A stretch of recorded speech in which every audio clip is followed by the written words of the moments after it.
An interesting fact I'm going to share with you today is that your best-selling product might be the reason that you're not profitable.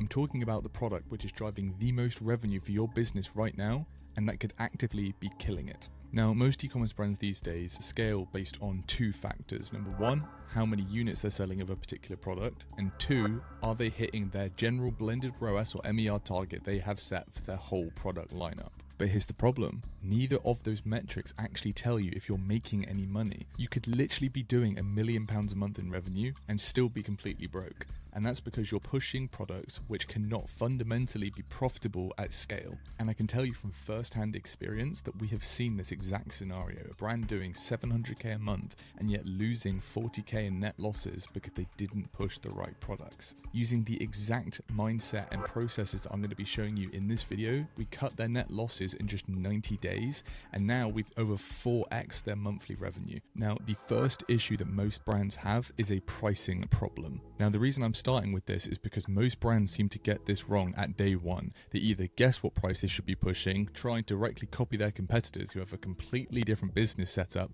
or they simply just blame that their ads aren't working because they've chosen a really random price. Now, the framework that I'm about to show you works for every single business, unless you're one of those low margin, high competitive niches which is just trying to sell the same brand as every other competitor. And this framework is the 4-question framework. Now, this 4-question framework is something that two researchers developed, and Alex Hormozy has actually run through it as well in one of his videos, and I really like it. Now, it's based on a set of 4 questions that you ask yourself when trying to decide what price you should have your product at. Each answer to the 4 questions you then plot on a graph like this. And this won't tell you what price you should be at to make the most revenue, it will tell you what price you should be at to make the most profit. Now, question 1 is, at what price is there just absolutely no chance that this is going to work as a business? And it's important to cover this one because a lot of beginners seem to think that they can set their price here. What they do is they end up pricing so low that customers don't even believe that the product is genuine. Now, it's what the researchers called the too good to be true zone. And the answer to that question you plot here as point number 1. Now, the next question that will give you point number 4 on the far right hand side here is, what price is just so astronomically high that there's just not a chance anyone is going to buy it? Basically, the price where if someone landed on the site and saw this, they would probably just laugh and close the tab. That is now the price that you set as a hard cap that you would never go past. And as you can see by this graph, it would result in a very low volume of sales. Now, the next question that you ask yourself is for point number 2 at the very top there. Now, the question for this one is, at what price will the customer see this as a great deal but still believe the product will serve its purpose? So they believe it would work, but it's an absolute bargain. This would give you the price that would result in the most total revenue and the highest volume of sales. However, it wouldn't necessarily give you the most profit. And that leads us on to the final question, which will give you point number 3. Now, the question for this one is, at what price would the product barely be within the customer's range, but they probably would still buy it anyway? This tends to be the single best price point when it comes to optimizing for net profit. You get a healthy balance between the volume of sales and also the margin that you're left with at the very end. So it's expensive and the customer has to think about it, but they'll still pull the trigger on the purchase. Now, I really advise you to go through this process with the core products that you're pushing. Most brands never seem to do this, and they just hazard a guess at what price they should be at. They'll then go on to blame creative, blame the ads that they're running, when really they had a unit economics problem. Now, let's say you get the pricing absolutely nailed. There's still one thing that a lot of brands don't seem to consider, and that is that you can have a widely varying amount of gross margins across your whole product lineup. Not every product has the same level of profitability, and that is absolutely critical when we're going to start running paid ads either on Meta or especially on Google Ads. So if we dive in and actually look at some real examples here, you can see in this table, this is an example Google Ads campaign where we've got 3 different product types running within. And as you can see in the top right corner, our current target ROAS set on this campaign is 3.5 or 350%. So we've got SKU A, SKU B, and SKU C. Now, if we start with SKU A, you can see that this is our best seller. We have 5,000 units sold per month, over £250,000 in monthly revenue, which looks great on paper. But if we actually dive into it, we can see that we're selling the product for £50. Our cost of goods, excluding VAT, is £20, and our shipping and processing fees is another £7, leaving us with $14.67 in gross profit, or a 35% gross margin. With the campaign hitting its target of 3.5x, With that particular product, our break even is a 3.4 and your monthly gross profit as a result is only £3,000 a month, which is very, very small when you consider the £250,000 in total revenue that bestseller is driving. And this is a massive problem with your paid ads platforms. They optimize for volume and revenue. They do not have the visibility for your profit, at least not yet. Google is actually currently working on a optimization for profit over revenue, but that has not been released to the public fully yet. But in the meantime, and especially on Meta, we need to be paying attention to our unit economics and keeping an eye on the gross profit. Now, if we look at SKU-B, you can see this is the profit killer.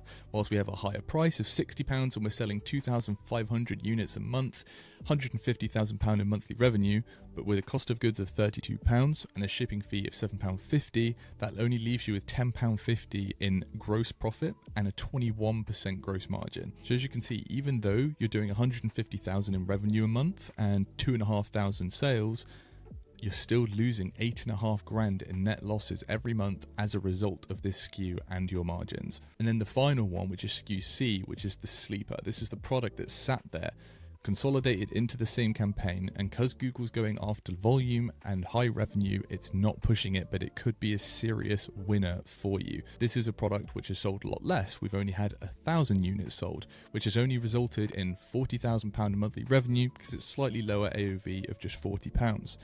But when you look at the cost of goods of £8 and the shipping and processing fees of £7, this actually has the highest gross profit of all your products. It's £18.33 and a 55% gross margin. So the break even for this product is only 2.2. So if you were to sell more of this product and hit that 3.5 target ROAS that the campaign is set to, you could be making £12,000 a month in net profit from this particular SKU. But as I said, because Google's optimizing for volume and revenue and what I like to call the path of least resistance, it's going to push those products like SKU-A and SKU-B that it knows it can offload really easily, even though it's not making you any money. Now the question is, what should your campaign structure actually look like? Now I'm gonna focus on Google Ads for this example because this is the area that we see the biggest divide in margins that we're pushing for a business. So on the left hand side here, we have what most brands are doing. Let's say we have one campaign, which is our winter collection. We're targeting a 3.5 target ROAS, and we have the 3 different products I mentioned before. We've got hoodies in there, we've got jackets in there, we've got trousers in there,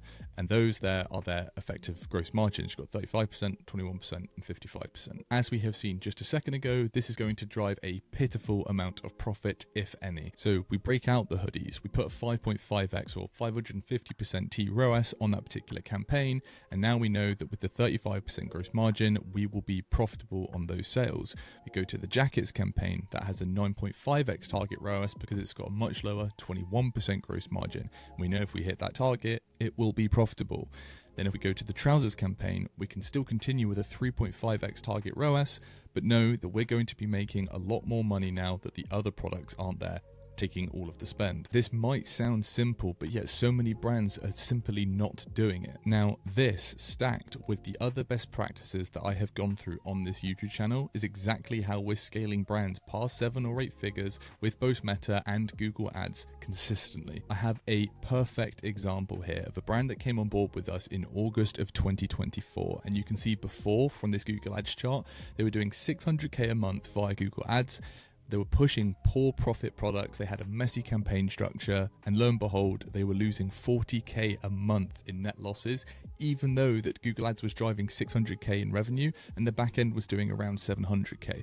But once they came on board with Public Nectar, we actually dove into what they needed to achieve at a business level and a SKU level. And as you can see, within 90 days, we completely eliminated those net losses. By Jan of 2025, we hit their first 1 million month through Google Ads alone, not even back-end revenue, that's just Google Ads. And then continuing, once we had that foundation in place, pushing the profitable products, we scaled it up. And as you can see, by November of 2025, we recorded over 2.6 million from Google Ads alone. The back end was around 3.1 million. This is over 4xing their monthly revenue, both from Google Ads and the back end as well, whilst also allowing them to now achieve 6 figures in net profit every month. And this should seriously hammer home to you the importance of understanding your pricing and your business's unit economics. So to summarize what I went through in this video, actually take the time to review where your pricing should be. Answer those 4 questions from the 4-question framework, and it will tell you exactly where your price should be to find the balance between high revenue and good profit. Then, once you've found what a good price is, actually dive into the unit economics and analyze each particular SKU and make sure that you're pushing the products that are going to make you the most money. Don't let your products just get squashed into 1 or 2 campaigns when they've got widely varying margins. You're really shooting yourself in the foot. And then after that, once you've got the foundations in place, you can scale.